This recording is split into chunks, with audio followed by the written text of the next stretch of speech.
हरे कृष्णा माताजी।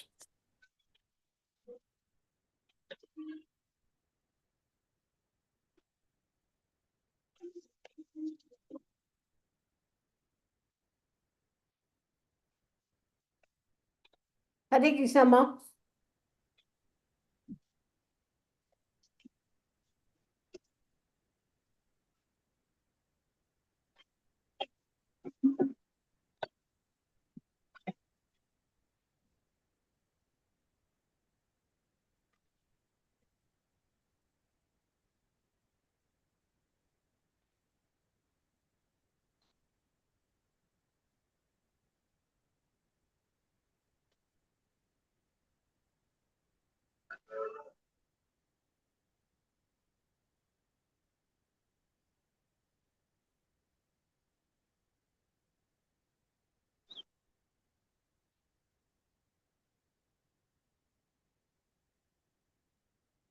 हरे कृष्णा माता जी। हरे कृष्णा माँ।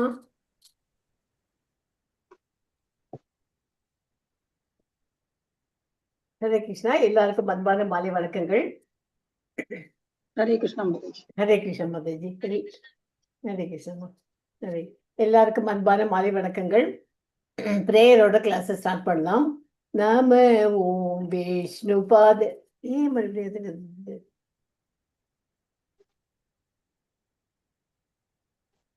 கேக்குறது மாதா जी?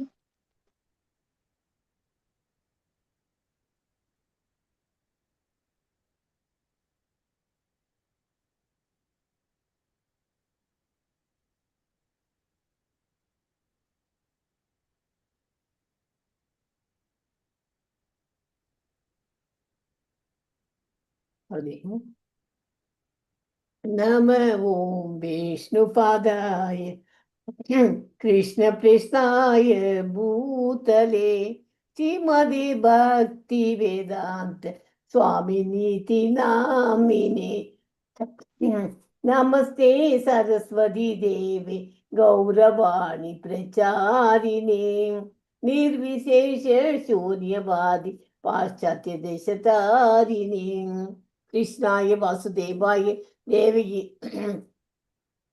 देवकी नंदनाय च नंद गोपकुमाराय गोविंदाय नमो नमः। नमः पंकजनाभाय नमः पंकजमालिने नमः पंकजनेत्राय नमस्ते पंकजांगर्ये। जय श्री कृष्णा चैतन्य प्रभु नित्यानंद श्री अद्वैत गदाधर श्रीवासादि गौर भक्त वृंद। हरे कृष्णा कृष्ण कृष्णा हरे हरे हरे राम राम राम हरे हरे।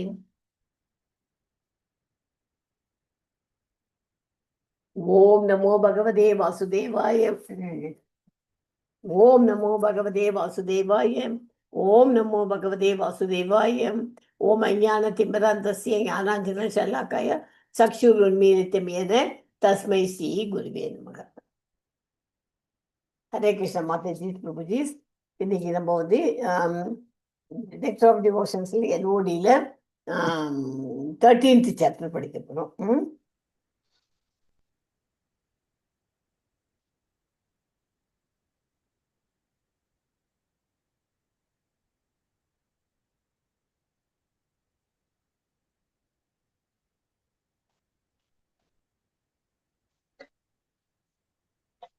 இன்னைக்கு படிக்கிறது 13th சாப்டர். இதுக்கு என்ன தலைப்பு என்னன்னாக்க பிரேம பக்தி. ஓகே, இது இந்த அத்தியாயம் பக்தியின் உச்ச நிலையான பிரேமை. அதுதான் பக்தியில நவவித பக்தி வந்துட்டே இருக்கு இல்லையா, அதுல ஃபைனல் ஸ்டேஜ் எது? உச்சநிலை பக்தி பிரேமை.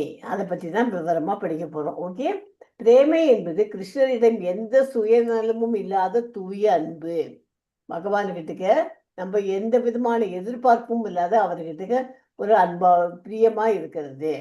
பிரேமை பெற்ற பக்தர் அந்த மாதிரி பிரேமை கிடைச்சவா, அந்த மாதிரி பண்ணிடுவா, பிராக்டிஸ் பண்ணவா, அவ எப்படி இருப்பா? எப்போதும் கிருஷ்ணரின் சந்தோஷத்தையே வருவா. கிருஷ்ணர் எதுக்கு சந்தோஷப்படணுமோ அவரை லைக் பண்றாருன்னா அது பண்ணிட்டு இருப்பா. அவள்லாம் அதாவது இன்பத்தை தான் சொந்த இன்பத்தை நினைச்சு பார்க்க மாட்டா. கிருஷ்ணரிடமிருந்து ஒரு கணம் பிரிந்தாலும் தாங்க முடியாத ஏக்கத்தை உணர்வார். ஒரு நாளைக்கு கிருஷ்ணரை பார்க்கற ரொம்ப மங்களாரத்தி தேர்தல் அப்படின்னா எவ்வளோ ஃபீல் பண்ணுவோம். அந்த மாதிரி யார் இருப்பா? பிரேமைங்கிறவர் அந்த பெற்ற பக்தர். பிரேமை பெற்ற பக்தர். கிருஷ்ண சேவையிலே பரிபூர்ண ஆனந்தத்தை அனுபவிப்பவர். ஓகே, கிருஷ்ணரின் கருணையால் அதனோட சிறப்பு என்ன? பிரேமையில கிருஷ்ணனுடைய கருணை எளிதில் கிடைக்கும், ஈஸியா அவர்கிட்ட கிடைச்சிடும். பக்தனின் இதயத்தை முழுமையாக தூய்மைப்படுத்தும். பக்தனை எப்போதும் கிருஷ்ணருடன் இணைந்த நிலையில் இருக்க வைக்கும். அது பகவானோட இணைஞ்சிருக்கலாம். இது முக்தியை கூட மீறிய உயர்ந்த ஆன்மீக நிலை. இந்த சாப்டர்ல இருந்து முக்கிய கருத்து என்ன? பிரேம பக்தி என்பது பக்தியின் பரம இலக்கு. பக்தன் தனது வாழ்க்கையில் ஒவ்வொரு நொடியையும் கிருஷ்ணரின் திருப்திக்காக மட்டுமே வாழும் நிலையே பிரேமை. பிரேமைனா என்ன? கிருஷ்ணருக்காக வாழணும்னு நினைக்கிறோம் இல்லையா, அதுதான் பிரேமை. இது எல்லாருக்கும் வராதவங்க ஈஸியா பிராக்டிஸ் பண்ணதான் வரும். ஷேர் பண்ணிட்டேன்.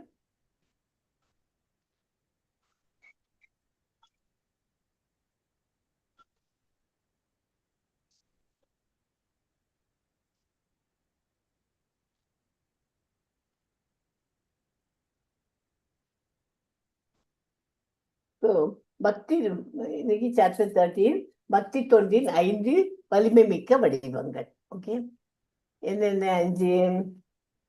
பாவத்தை விரைவாக தூண்டும் ஒவ்வொரு மிகச்சிறந்த ஆற்றலை பற்றிய கவித்துவமான வர்ணனை. ஓகே, தெய்வ தொண்டு ஒரு தெய்தி சர்விங், இன்னொன்று ஸ்ரீமத் பாகவதத்தை கேட்டது. அந்த கேட்கறதுனா என்ன? கேரிங். ஓகே, அது இஃப் யூ வந்து மகிழ்ச்சியாக இருக்கணும்னாக்க கேசிகாட் கரைக்கு செல்லாதீர்கள். அந்த கரைக்கு போய் உட்காந்துக்க, கேசிகட்டா அந்த கரைக்கு போகாதீங்கோ. முட்டாள்தனமான நண்பன் ஸ்ரீமத் பாகவதத்தை கேட்டும் வாழ்க்கையை 4 குறிக்கோளையும் ஏளனம் செய்வான். ஓகே, முட்டாள்கிற அந்த ஃப்ரெண்டா இருந்தா அவனை எல்லாம் ஒதுக்கி வைக்கணும். அவன் பாகவதத்தை கேட்டுட்டு எல்லாத்தையும் 4 குறிக்கோளையும் ஏளனம் செஞ்சுக்கிறதை பார்ப்போம். அவன்கிட்ட எல்லாம் நம்ம ஸ்நேகம் வச்சுக்க கூடாது. கிருஷ்ணரின் வடிவத்தை காணுமாறு மறைமுகமாகவும் கவித்துவமாகவும் நமக்கு உணர்த்துகிறது. இது பௌதிக உலகின் மீதான பற்றின்மையை கொண்டு வரும். ஓகே, எனவே இந்த பொருள் பாவம் என்பதற்கு வழிவகுக்கிறது. மீண்டும் மறைமுகமாக தர்மம், அர்த்தம் மற்றும் முக்தி உள்ளிட்ட 4 தூண்களையும் நிகழ்கிறது. திஸ் இஸ் மோக்ஷாஸ் மோக்ஷா லகுதாக்தா, அதாவது 3rd of the 6 characteristics of the PDS seen in Baba sage. PDS என்ன? Potential form of potential description of the Supreme. Okay, 3வது 4வது அசோசியேஷன் வித், இப்போ படிச்சோமே படிக்க வேற எழுதியிருக்கேன். அசோசியேஷன் வித் அட்வான்ஸ் டிவோட்டீஸ், ஹரிநாமா சங்கீர்த்தனம். 5வது லிவிங் இன் மதுரா, 5வது சாப்டர்ல. 6வதுக்கு வந்து Sreela Paramahamsa express this ISKCON is most potent for weekend evoking பாவ பக்தி. அதெல்லாம் வேண்டாம் நமக்கு இப்போ. ஓகே, அத்தியாயம் 11 தூய பக்தி தொண்டை அனுசரிப்பதற்கான வழிகளை பார்த்தோம். அத்தியாயம் 12 தூய பக்தி தொண்டை பக்தியின் 64 அங்கங்கள்ல 54லேருந்து 64 வரைக்கும் பார்த்தோம்.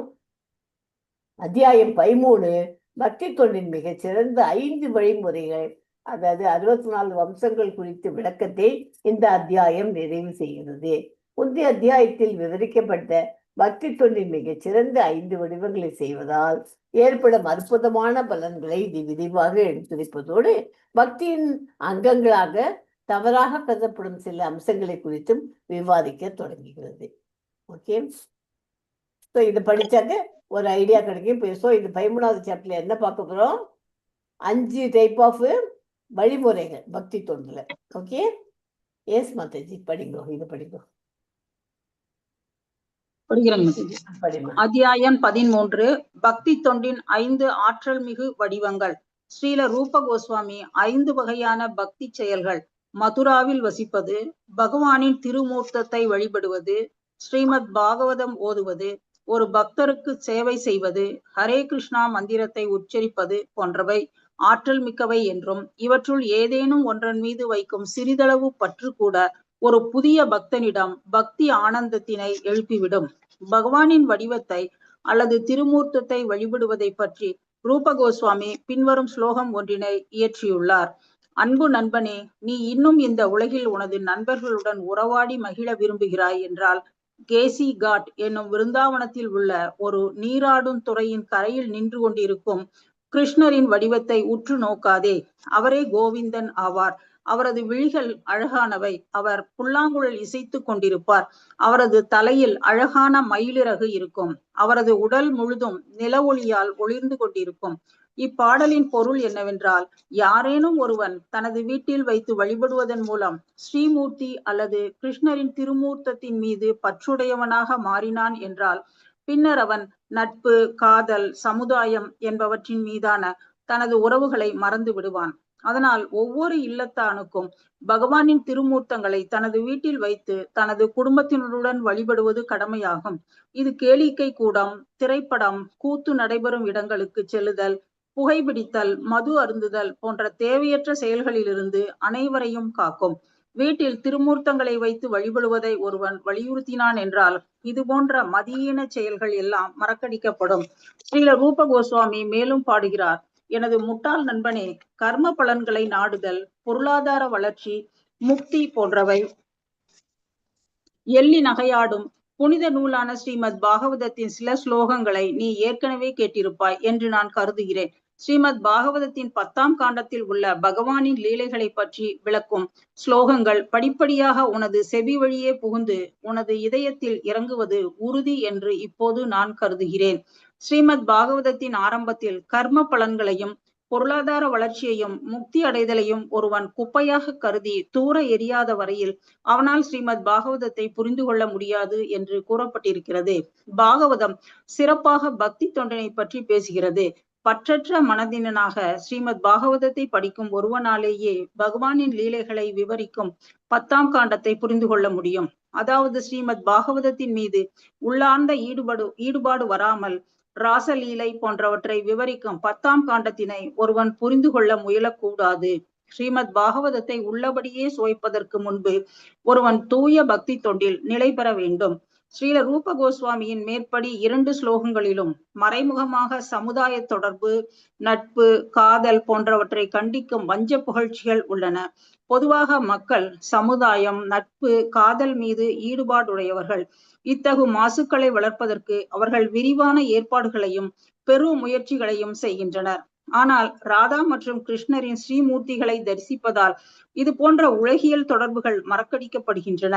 ரூப கோஸ்வாமி தனது ஸ்லோகங்களை நட்பு, காதல் போன்ற தொடர்புகளை புகழ்வது போலும், ஸ்ரீமூர்த்தி அல்லது கோவிந்தன் வடிவத்தை தரிசிப்பதை கண்டிப்பது போலும் வஞ்ச புகழ்ச்சியாக யாத்துள்ளார். வஞ்ச புகழ்ச்சி என்பது புகழ்வது போல் இகழ்வதும், இகழ்வது போல புகழ்வதும் ஆகும். நட்பு, காதல், சமுதாயம் ஆகியவற்றை ஒருவன் மறக்க விரும்பினால் அவன் கோவிந்தனின் வடிவத்தை தரிசிக்க வேண்டும் என்பதுவே இச்லோகத்தின் மைய கருத்தாகும். அதுபோல் ஸ்ரீல ரூப கோஸ்வாமி அவர்கள் கிருஷ்ணரை பற்றியதான சுவைமிகு செய்திகளின் உன்னத இயல்பினையும் விவரிக்கின்றார். ஒரு பக்தர் ஒருமுறை கூறினார், இது என்ன ஆச்சரியம், எனது கண்ணீரினால் நீராட்டப்படும் முழுமுதற் கடவுளை நான் தரிசித்த நாளாக எனது உடல் நடுங்குகிறது. எனது கடமைகளில் அவர் என்னை தயவு செய்கிறார். அவரை பார்த்த நாளிலிருந்து என்னால் வீட்டில் அமைதியாக இருக்க முடியவில்லை. நான் எப்போதும் அவருடனேயே செல்ல விரும்புகின்றேன்.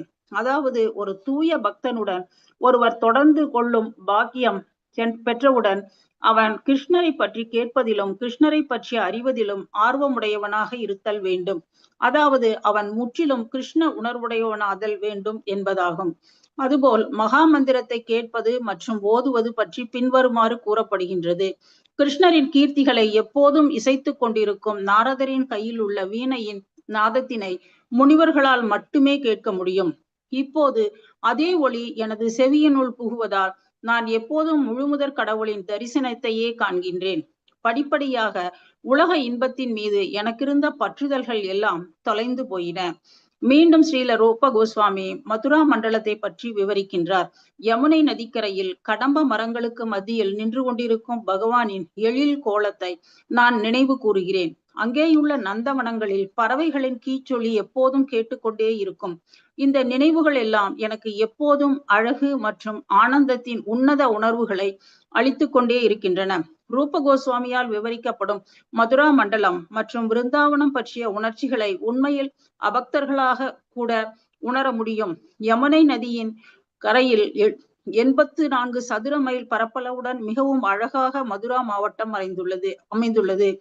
அங்கு செல்பவன் மீண்டும் இந்த உலகிற்கு திரும்பி வர விரும்ப மாட்டான்.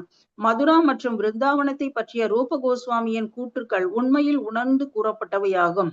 இத்தன்மைகள் எல்லாம் மதுராவும் விருந்தாவனமும் உன்னதமானவை என்று நிரூபிக்கின்றன.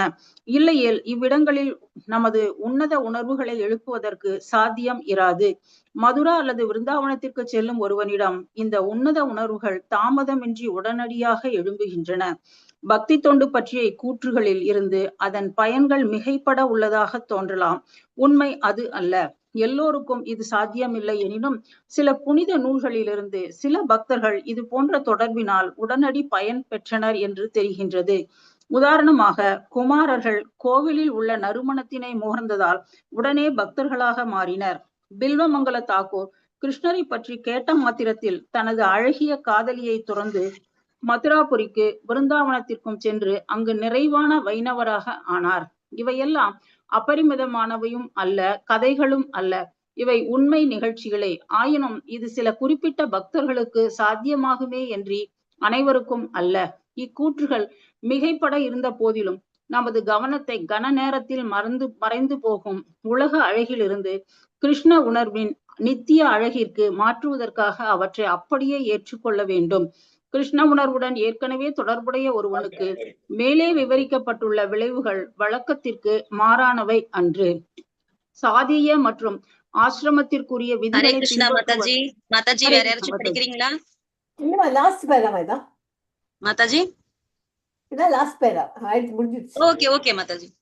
சாதிய மற்றும் ஆசிரமத்திற்குரிய விதிகளை பின்பற்றுவதனால் பக்தி தொண்டினால் விளையும் பயன்களை ஒருவன் படிப்படியாக அடைய முடியும் என்று சில அறிஞர்கள் வாதம் செய்கின்றனர். அவர்களின் வாதம் பெரிய ஆச்சாரியர்களால் ஏற்றுக்கொள்ளப்படவில்லை. பகவான் சைத்தன்யர் கூட பக்தி தொண்டின் வளர்ச்சி பற்றி ராமானந்த ராயரால் முன்வைக்கப்பட்ட குல தர்மத்தின் முக்கியத்துவத்தை நிராகரிக்கின்றார். குல தர்மத்தில் வளர்ச்சி பெறுதல் என்பது மேலோட்டமானது என்றும் உயர்ந்த கொள்கை வேறொன்று இருக்கிறது என்றும் அவர் கூறுகிறார். பகவத்கீதையில் கூட பகவான் உயர்வு பெறுவதற்கான பிற கொள்கைகள் அனைத்தையும் கைவிட்டு ஒருவன் கிருஷ்ண உணர்வினை மேற்கொள்ள வேண்டும் என்றும் அதுவே அவன் பரிபூரண நிலை எய்துவதற்கு உதவும் என்றும் கூறுகிறார்.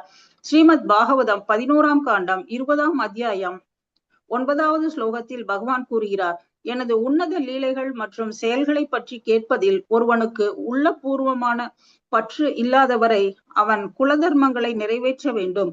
அதாவது குறிப்பிடப்படும் குலம் மற்றும் பரம்பரை என்பவை அறம், பொருள் என்பவற்றிற்கான சமய சடங்குகளாகும். கிருஷ்ண உணர்வில் வளர்ச்சி பெறாதவர்களுக்காகவே இவை பரிந்துரைக்கப்பட்டிருக்கின்றன. உண்மையில் இச்செயல்கள் எல்லாம் சாஸ்திர நூல்களில் பரிந்துரைக்கப்பட்டிருப்பது ஒருவனை கிருஷ்ண உணர்வு பெற செய்ய வேண்டும் என்பதற்காகவே ஆகும்.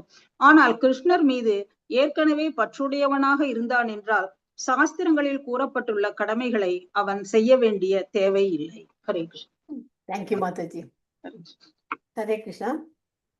இதோட இந்த சாப்டர் 13th சாப்டர் முடிஞ்சிட்டு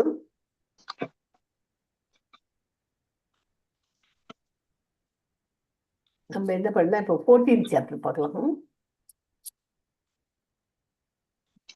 ஹரே கிருஷ்ணா மாதாஜி. நெக்ஸ்ட் 14th போலாமா இன்னைக்கு? போலாம் மாதாஜி. டைம் இருக்கு மாதாஜி. டைம் 7 பேஜ் இருக்கு. இது டிவோஷனல் குவாலிஃபிகேஷன்ஸ். இந்த சாப்டர் 14th. அதுக்கு என்னென்ன டிவோஷனல் குவாலிஃபிகேஷன் தமிழ்ல என்ன, பக்தி பண்றதுக்கு அதுக்கு என்னென்ன தகுதிகள் என்னென்ன தகுதி இருக்கணும். பக்தியின் அங்கம் அல்ல, நாட் அன் ஐட்டம். பக்திங்கிறது ஒரு அங்கம் கிடையாது. ஏனெனில் இது ஒரு ஆசைகளை ஒழுங்குபடுத்தி நிறைவேற்றும் ஒரு அமைப்பாகும். ஆனால் பக்தி என்பது அன்யாபிலாஷிதா சூரியம், தனிப்பட்ட ஆசைகளிலிருந்து விடுதலை. ஓகே, இதுக்கெல்லாம் எக்ஸாம்பிள் எப்படி சொல்லலாம்? சைத்தன்ய மகாபிரபு ராமானந்த ராயருக்கு பிராக்கெட்ல புறம்னு கொடுத்துருக்கு. அதை பார்ப்போம் அங்க வரும் பின்னாடி. பாகவதத்துல கிருஷ்ண உணர்வு இல்லாதவருக்கு பரிந்துரைக்கப்படுகிறது. ஓகே, இது வந்து வர்ணாசிரமம். இது வந்து ஞானமும் வைராக்கியம். புலன்பொருள்களில் கவனச்சிதறலில் இருந்து விடுவிக்கிறது. ஆனால் கிருஷ்ணரின் மீது கவனம் செலுத்துவது இல்லை. எனவே சாதனத்தின் அங்கம் அல்ல, இதயத்தை கடினமாக்கவும் செய்யலாம். ஓகே, ஆனால் பக்தி என்பது மென்மையான இதயத்தை கடினமாக்காமல் பற்றின்மையை எப்படி பயிற்சி செய்வது? ஸ்ரீமத் பாகவதத்துல இங்க எல்லாம் பார்க்கலாம் நம்ம.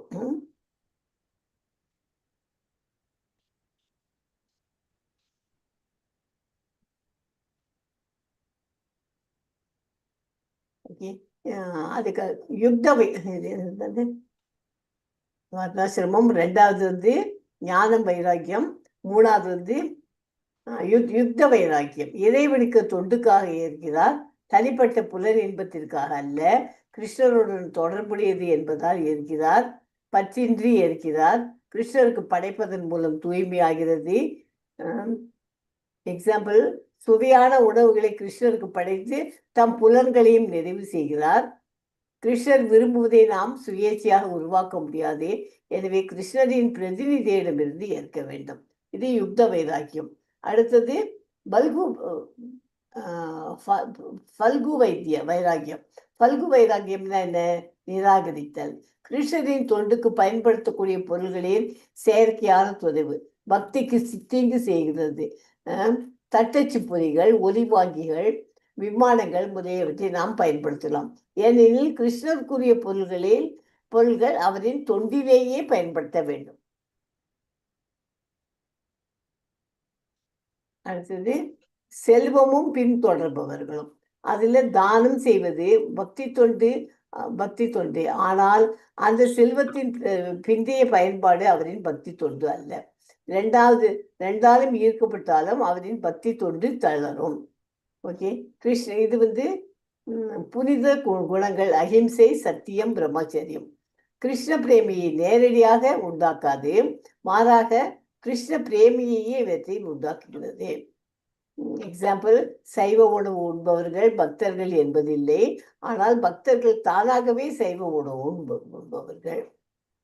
ஓகே, அசைவம் சாப்பிட்டு இருந்தா பக்தர் ஆக முடியாதுங்கிற, அசைவத்தை விட்டுட்டா சைவம் ஆகிட்டா பக்தர் ஆயிடலாம் இல்லையா? ஸ்கந்த புராணத்துல ஒரு வேட்டைக்காரன் சிறந்த பக்தன் ஆகிறான், அது பார்க்கிறோம். அப்புறம் இது வந்து பக்தி தொண்டின் 9 அடிப்படை வகைகள். அது 64 அங்கங்கள். இந்த 9 விரிவாக்கங்களை பார்க்கலாம். 9ஐயும் அல்லது அவற்றில் ஏதேனும் ஒன்றை செய்வதன் மூலம் பேரின்ப பிரேமியை அடையலாம். 9 அடிப்படை வகைகளும் அவற்றை எடுத்துக்காட்டும் பக்தர்களும் அதுக்கப்புறமா பார்க்கலாம். நெக்ஸ்ட். ஸோ இந்த 9 practices, என்னென்ன 9 practices?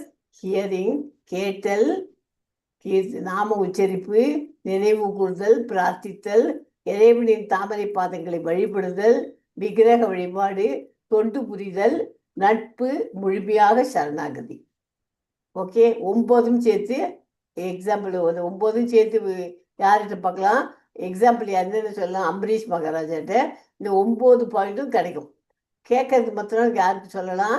எக்ஸாம்பிள் யாரும் சொல்லுவேன், டக்குன்னு மனப்பாடம் பண்ணிட்டு இருக்கோம். இதை ரொம்ப ரொம்ப இம்பார்ட்டன்ட். இது கேட்கறதுங்கிறதுக்கு ஸ்மரணத்துக்கு எக்ஸாம்பிள் யாரு? ஓகே, சாண்டிங்க்கு யாருன்னு சொல்ல? நாம உச்சரணம் சுகதேவ கோஸ்வாமி. ஓகே, இதெல்லாம் வந்து உங்களுக்கு அடுத்தது பக்தி சாஸ்திரி லெவல்ல இதெல்லாம் நல்ல கேள்வி கேட்பா.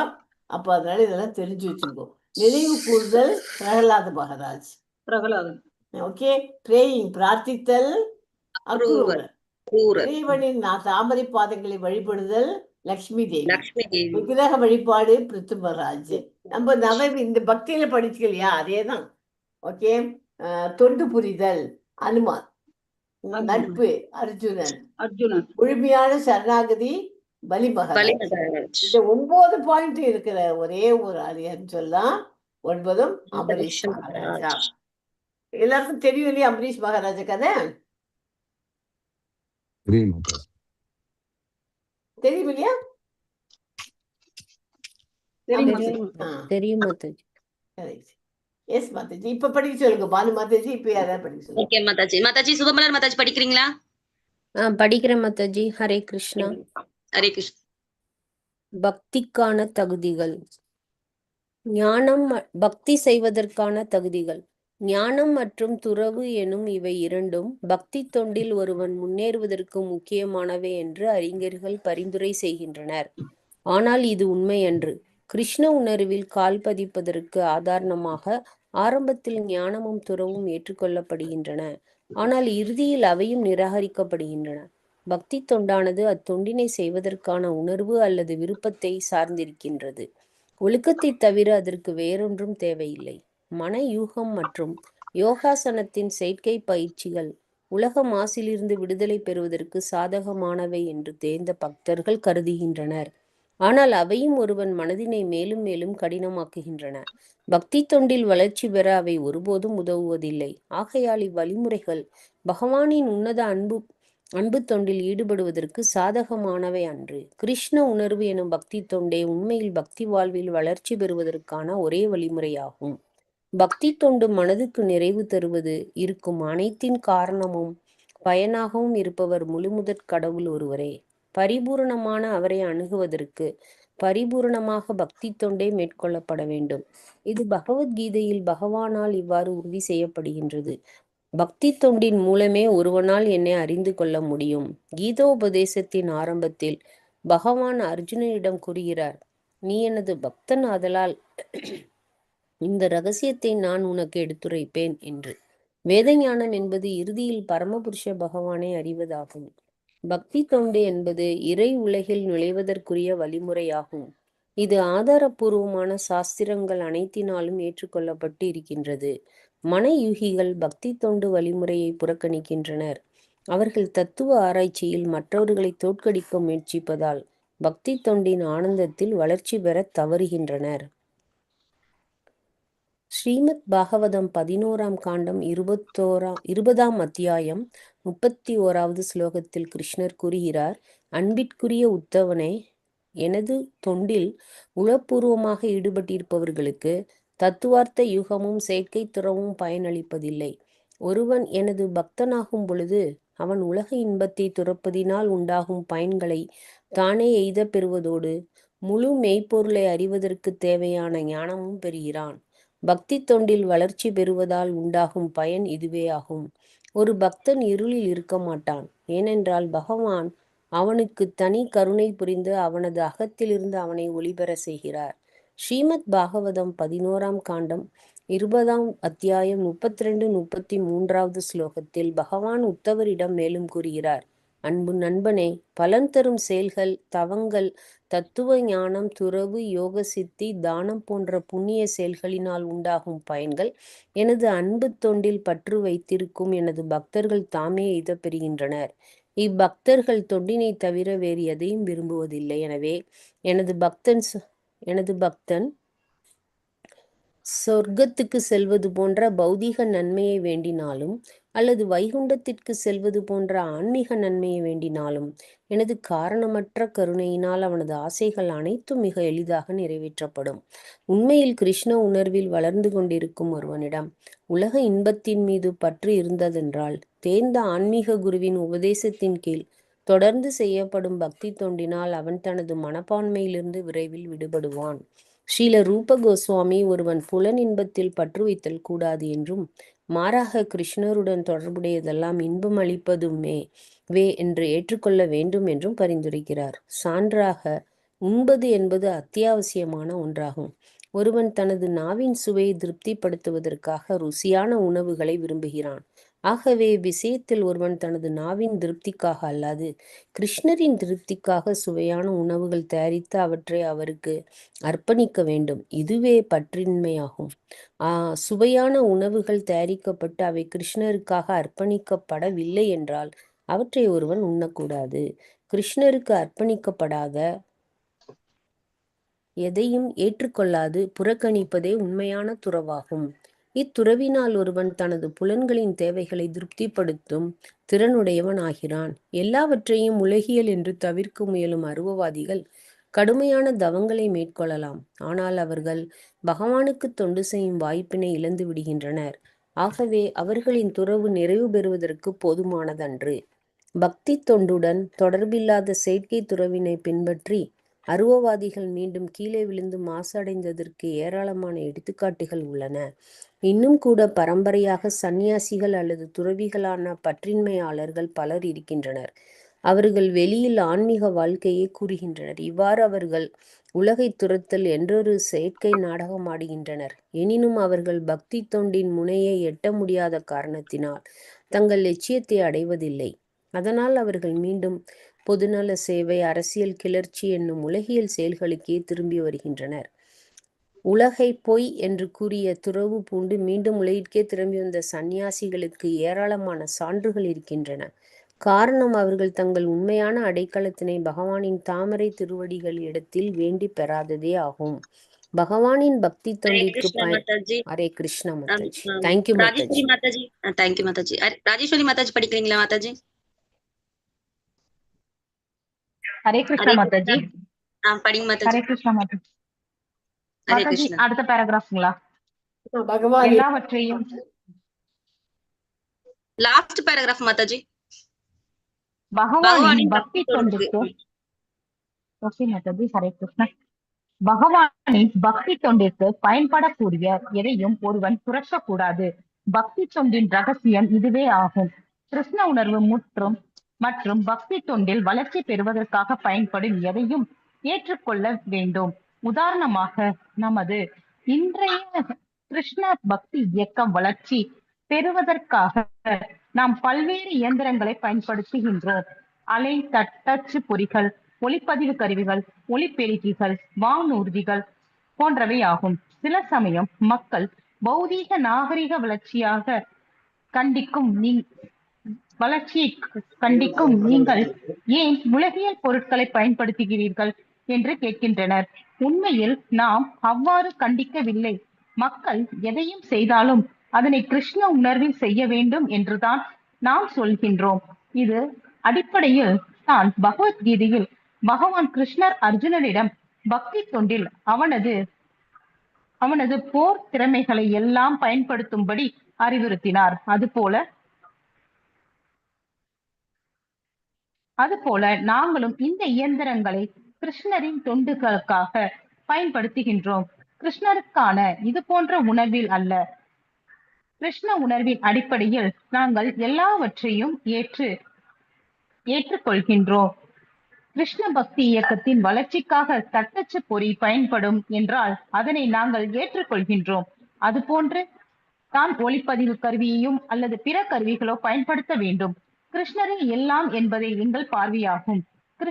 கிருஷ்ணரின் பொருட்கள் அவருடைய தொண்டிற்காக பயன்படுத்த வேண்டும். இதுவே எங்கள் பார்வையாகும். அதற்காக நாம் பக்தி தொண்டு விதிமுறைகளை புறக்கணிக்க வேண்டும் என்று அல்லது குறிப்பிடப்பட்டுள்ள ஒழுங்குமுறை விதிகளுக்கு கீழ்ப்படிய மறுக்க வேண்டும் என்றோ பொருள் அல்ல. பக்தியின் ஆரம்ப நிலையில் ஆன்மீக குருவினால் ஒழுங்குமுறைப்படுத்தப்பட்ட எல்லா விதிகளையும் ஒருவன் கண்டிப்பாக பின்பற்ற வேண்டும். ஏற்றுக்கொள்வதோ அல்லது புறக்கணிப்பதோ எப்போதும் ஒழுங்குமுறை விதிகளின் அடிப்படையில் இருக்க வேண்டும். எதையும் தள்ளலாம் அல்லது எதையும் கொள்ளலாம் என்பதற்காக ஒருவன் தன்னிச்சையாக ஒரு கருத்தினை உருவாக்கி கொள்ளக்கூடாது. ஆகவே கிருஷ்ணரின் புறத்தோற்றமாக விளங்கும் ஆன்மீக குருவானவர் முழு முதற் கடவுளின் சார்பாக ஒரு பக்தனுக்கு கட்டளையிட மிகவும் தேவையாவார். ஒரு ஆன்மீக குரு ஏராளமான செல்வங்களையும் ஏராளமான அடியவர்களையும் பெற்றதனால் சுய கட்டுப்பாட்டினை இழந்துவிடக் கூடாது. ஒரு உண்மையான குரு ஒருபோதும் அப்படி ஆக மாட்டார். ஆனால் சில சமயம் முறையாக அங்கீகரிக்கப்படாதவரோ அல்லது தானே ஆன்மீக குருவாக நியமித்துக் கொண்டவரோ ஏராளமான செல்வங்களையும் அடியவர்களையும் பெற்றதனால் சுய கட்டுப்பாட்டினை இழந்து விடலாம். ஆனால் அவருடைய பக்தி தொண்டு தரமுடையதாக இராது. இது போன்ற சாதனைகளால் ஒருவன் சுய கட்டுப்பாட்டினை இழந்து விட்டான் என்றால் அவனுடைய பக்தி தொண்டு தளர்ச்சி அடைந்து விடும். ஆகையால் ஒருவன் தன்னை சீர தொண்டு தளர்ச்சி அடைந்து விடும். ஆகையால் ஒருவன் தன்னை சீட பரம்பரையில் ஒழுங்குமுறை விதிகளுக்கு கட்டுப்படுத்தி கொள்ள வேண்டும். இயற்கையாகவே தூய்மை பெற்றிருக்கும் மாதாஜி கிருஷ்ண உட்படுத்திக் உணர்வுடைய கொள்ள ஒருவன் வேண்டும், உட்படுத்திக் கொள்ள வேண்டும், உட்படுத்திக் ஒழுங்குமுறை கொள்ளும். எஸ் விதிகளுக்கு மாதாஜி, உட்படுத்திக் கொள்ள வேண்டும். தன்னை சீட பரம்பரையின் ஒழுங்குமுறை விதிகளுக்கு உட்படுத்திக் கொள்ள வேண்டும். இயற்கையாகவே தூய்மை பெற்றிருக்கும் கிருஷ்ண உணர்வுடைய ஒருவன் தனது சிந்தனை அல்லது செயலினால் வேறொரு தூய்மைப்படுத்தும் முறையினை வளர்க்க வேண்டியது தேவையில்லை. கிருஷ்ண உணர்வில்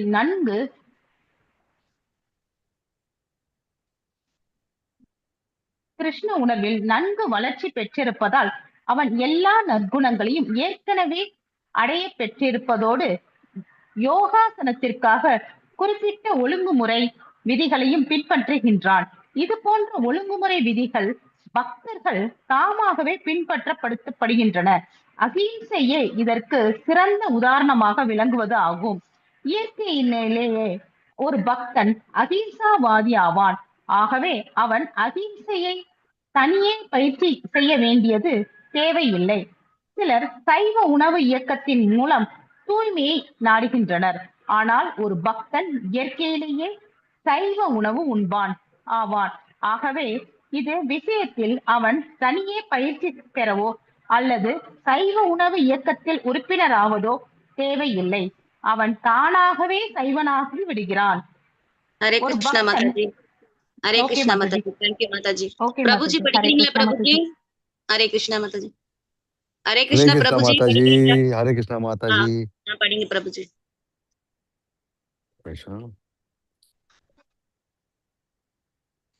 ஒரு பக்தன் ஒரு பக்தன் கிருஷ்ண உணர்வினை தவிர வேறு எதையும் பயிற்சி செய்ய தேவையில்லை. இதற்கு சிறந்த எடுத்துக்காட்டுகள் உள்ளன. தேவர்களிடத்துள்ள நற்குணங்கள் அனைத்தையும் தாமாகவே அவனிடம் வளர்ச்சி பெறுகின்றன. உள்பூர்வமாக சைவர்களாகவோ அகிம்சவாதிகளாகவோ பயிற்சி செய்பவர்கள் உலக நோக்கில் நற்குணமுடையவர்களாக இருக்கலாம். ஆனால் இந்த நற்குணங்கள் அவர்கள் பக்தர்களாவதற்கு போதுமானவை அன்று. ஒரு சைவன் பக்தனாவோ அல்லது அகிம்சவாதியாகவோ இருக்க வேண்டிய அவசியம் இல்லை. ஆனால் ஒரு பக்தன் தானாகவே சைவனாகவும் அகிம்சவாதியாகவும் இருக்கிறான். ஆகவே சைவ உணவு உண்பதோ அகிம்சவாதியாக இருப்பதோ பக்திக்கு காரணமல்ல என்று நாம் முடிவு செய்யலாம். இது தொடர்பாக ஸ்கந்த புராணத்தில் ஒரு கதை உள்ளது. அதில் ஒரு வேடன் நாரத முனிவரிடம் உபதேசத்தினால் பெரிய பக்தனாகி விடுகிறான். அவ்வேடன் ஆனவுடன் ஒரு எறும்பை கூட கொல்ல மாட்டான். நாரத முனிவரின் நண்பரான பர்வத முனிவர் பக்தி தொண்டினால் வேடன் அடைந்த அற்புத மாற்றத்தை கண்டு அவனிடம், வேட்டுவ குல நண்பனே, ஒரு எறும்பு கூட நீ கொல்லாதிருப்பது ஒன்றும் அதிசயமானது அல்ல. பக்தி மனப்பான்மையில் வளர்ச்சி வரும் ஒவ்வொருவனிடமும் எல்லா நற்குணங்களும் தாமே வெளிப்படுகின்றன. ஒரு பக்தன் ஒருபோதும் பிற துன்பத்திற்கு காரணமாக இருக்க மாட்டான். சீலரூப கோஸ்வாமி பக்தி தொண்டில் ஈடுபட்டிருக்கும் ஒருவனிடம் உணர்வு தூய்மை, உடற்செயல்களில் தூய்மை, தவங்கள், மன அமைதி எல்லாம் தாமாகவே வெளிப்படுகின்றனவென்று இங்கே உறுதி செய்கின்றார். ஸ்க்ராலிங் பண்ணுங்க மாதாஜி.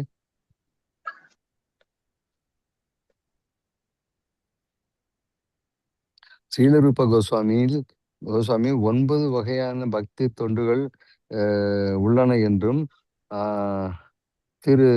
அவை கேட்டல், ஓதுதல், நினைத்தல், சேவை செய்தல், கோயிலுள்ள திருமூர்த்திகளை வழிபடுதல், பிரார்த்தித்தல், கட்டளைகளை நிறைவேற்றுதல், கிருஷ்ணருக்கு நண்பனாக பணி செய்தல், அவருக்காக எல்லாவற்றையும் தியாகம் செய்தல் என்பவையாகும். இவை ஒவ்வொன்றுமே ஆற்றல் மிக்கவை ஆகும். இவற்றுள் ஏதேனும் ஒன்றினை ஒருவன் பின்பற்றினான் என்றால் கூட அவன் தான் விரும்பிய நிறைவு நிலையில் கண்டிப்பாக எய்தப் பெறுவான். உதாரணமாக, ஒருவன் பகவானின் கீர்த்திகளை கேட்பதில் பற்றுடையவனாகவும் மற்றொருவன் பகவானின் பெருமைகளை போதுவதில் பற்றுவனாகவும் இருந்தான் என்றால் எவருமே பக்தி தொண்டில் தாங்கள் விரும்பிய லட்சியத்தை அடைய பெறுவர். சைத்தன்ய சரிதாமிரதத்தில் இது விளக்கப்பட்டு இருக்கிறது. ஒருவன் பக்தி தொண்டு முறைகளில் ஒன்றோ இரண்டோ மூன்றோ அல்லது அனைத்துமோ நிறைவேற்றலாம். அதனால் இறுதியில் அவன் பக்தி தொண்டில் நிலை பெறுவது என்பது விரும்பிய லட்சியத்தை எய்தி பெறுகிறான். இது ஹரே கிருஷ்ணா தொண்டு. பிரபுஜி. ஹரே கிருஷ்ணா ஹரே பிரபுஜி. கிருஷ்ண மாதாஜி. ஹரே கிருஷ்ண மாதாஜி. ஹரே கிருஷ்ணா. இந்திராணி மாதாஜி. ஹரே கிருஷ்ணா. படிங்க மாதாஜி. இத்தொண்டுகளுள் ஏதேனும் ஒன்றினை செய்து எவ்வாறு ஒரு பக்தன் நிறைவு நிலை எய்த பெறுகிறான் என்பதற்கு சிறந்த உதாரணம் யாரு மாதாஜி இருக்கின்றன. ஸ்ரீமத் பாகவதத்தை கேட்டதனால் பரீட்சித் மகாராஜா தனது வாழ்க்கை லட்சியத்தினை எய்த பெற்றார். சுகதேவ கோஸ்வாமி ஸ்ரீல ஓதியதால் வாழ்க்கை லட்சியம் எய்த பெற்றார். பகவான் வெற்றி பெற்றவரானார். அதிர்ஷ்ட தேவதையான மகாலட்சுமி பகவானின் கோவில் வழிபாட்டால் பிரத மன்னர் வெற்றி அடைந்தார். இந்த பகவானின் பாதங்களை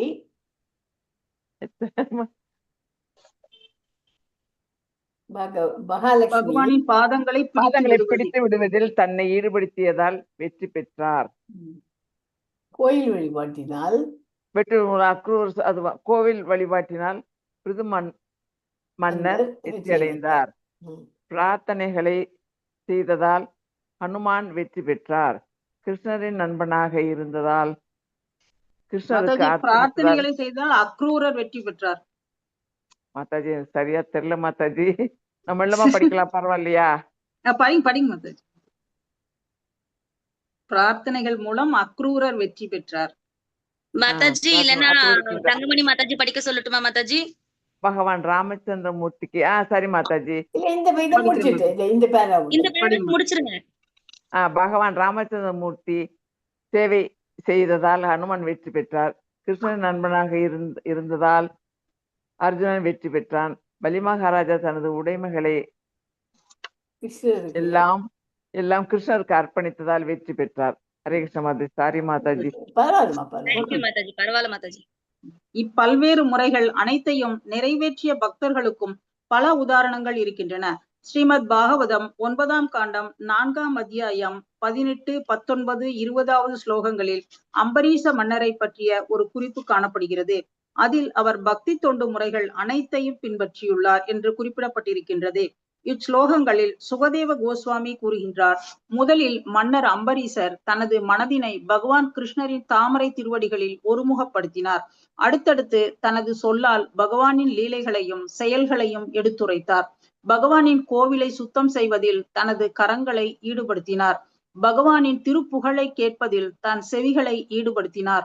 கோவிலில் உள்ள அழகிய திருமூர்த்தத்தை காண்பதில் தனது விழிகளை ஈடுபடுத்தினார். பகவானின் தூய பக்தர்களுடன் தொடர்பு கொள்வதில் தனது உடலை ஈடுபடுத்தினார். பிறருடன் பழகும் பொழுது அவருடன் சேர்ந்து உட்கார வேண்டியதிருக்கிறது, உண்ண வேண்டியதிருக்கிறது. அப்போது நமது உடல் அவர் உடல் மீது படுவது தவிர்க்க முடியாததாகிறது. அம்பரீஷ மன்னர் தனது தொடர்புகளை தூய பக்தர்களுடன் மட்டுமே வைத்துக் கொண்டார். தனது உடல் வேறு எவராலும் தொடப்படுவதற்கு அவர் அனுமதித்ததில்லை. கிருஷ்ணருக்கு படைக்கப்பட்ட மலர்களையும் துளசியையும் முகர்வதில் தனது நாசியினை ஈடுபடுத்தினார். கிருஷ்ண பிரசாதத்தை சுவைப்பதற்கு தனது நாவினை ஈடுபடுத்தினார். பகவானுக்கு படைப்பதற்காக தயாரிக்கப்பட்ட உணவு அதன் மிச்சத்தினை பக்தர்கள் எடுத்துக்கொள்வர். பகவான் கிருஷ்ணருக்கு அம்பரீஷ மன்னரால் சுவைமிகு உணவுகள் படைக்க முடிந்தது. காரணம், அவர் அரசர். ஆகையால் அவருக்கு பணமுடை கிடையாது. அவர் கிருஷ்ணருக்கு எப்போதும் ராஜபோக உணவுகளையே படைத்து அதனையே கிருஷ்ண பிரசாதமாக உண்டு வந்தார். அவரது ராஜ மரியாதையில் எந்தவிதமான தட்டுப்பாடும் ஏற்பட்டதே இல்லை. ஏனென்றால் அவர் ஓர் எழில்மிகு கோயிலை கட்டியிருந்தார். அதில் பகவானின் திருமூர்த்தத்திற்கு விலை உயர்ந்த ஆபரணங்கள் அணிவிக்கப்பட்டிருந்தன. அறுசுவை உணவு படைக்கப்பட்டிருந்தது. அவருக்கு எல்லாம் கிடைக்கப்பெற்றன. அதனால் அவர் எப்போதும் முழு கிருஷ்ண உணர்விலேயே ஈடுபட்டிருந்தார். இதன் பொருள் என்னவென்றால், நாம் சிறந்த பக்தர்களின் காலடி சுவடுகளை பின்பற்ற வேண்டும் என்பதாகும். நம்மால் பக்தி தொண்டின் அனைத்து முறைகளையும் நிறைவேற்ற முடியவில்லை என்றால் முந்தைய ஆச்சாரியர்கள் எடுத்து காட்டியுள்ளது போல் ஏதேனும் ஒன்றினையாவது செய்தல் வேண்டும். மகாராஜா அம்பரீசரை போல பக்தி தொண்டின் அனைத்து முறைகளையும் நாம் செயல்படுத்தினோம் என்றால் பின்னர் பக்தி தொண்டின் நிறைவானது அந்த ஒவ்வொரு முறையிலிருந்தும் உறுதி செய்யப்படும். முழுமையான ஈடுபாட்டினால் ஒருவன் பௌதீக மாசிலிருந்து தானே விடுதலை பெறுகிறான். மேலும் முக்தியானது அப்பக்தனின் பணிப்பெண்ணாகிறது. இக்கருத்து பில்வமங்கல தாக்கூராலும் உறுதி செய்யப்படுகின்றது. பகவானின் மாறாத பக்தியில் ஒருவன் வளர்ச்சி பெற்றான் என்றால் முக்தியானது அப்பக்தனை ஒரு பணிப்பெண்ணை போல் தொடர்ந்து வரும். ஸ்ரீல ரூப கோஸ்வாமி பக்தி தொண்டிற்கான ஒழுங்குமுறை விதிகள் சில சமயம் அதிகாரம் பெற்றவர்களால் பகவானுக்கு வளமாக தொண்டு செய்யும் பாதையாக கூறப்படுகின்றது என்று குறிப்பிடுகிறார். ஹரி ஹரே கிருஷ்ண மாதாஜி. நெக்ஸ்ட் வீக் 15, 16 படிக்கலாம்.